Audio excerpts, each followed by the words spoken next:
আজকে সকালবেলা গিয়েছিলাম পারুলিয়া বাজারে ধোঁয়া পরীক্ষা কেন্দ্রে ধোঁয়া পরীক্ষা করতে।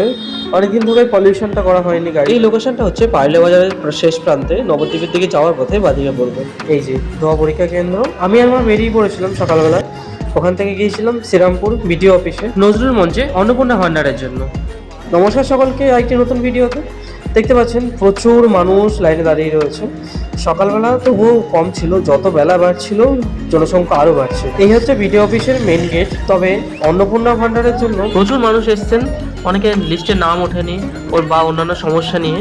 এখানে শুধু আধার কার্ড নিয়ে আসলেই কাজ হয়ে যাচ্ছে। তবে সকালবেলার দিকটা এই দিকটা রাস্তাঘাটগুলো খালি ছিল। যত বেলা বাড়ছিল এই জায়গাগুলোও ভিড় বেড়ে গেছিলো। এরপরে ওখানে একটুখানি খাওয়া দাওয়া করে নিই। সকালবেলা বেরিয়েছিলাম, খাওয়া হয়, তবে ঘুগনিটা বেশ ভালো কেটেছিল। আর এই নজরুল মঞ্চেই সমস্ত কাজগুলো হচ্ছিল।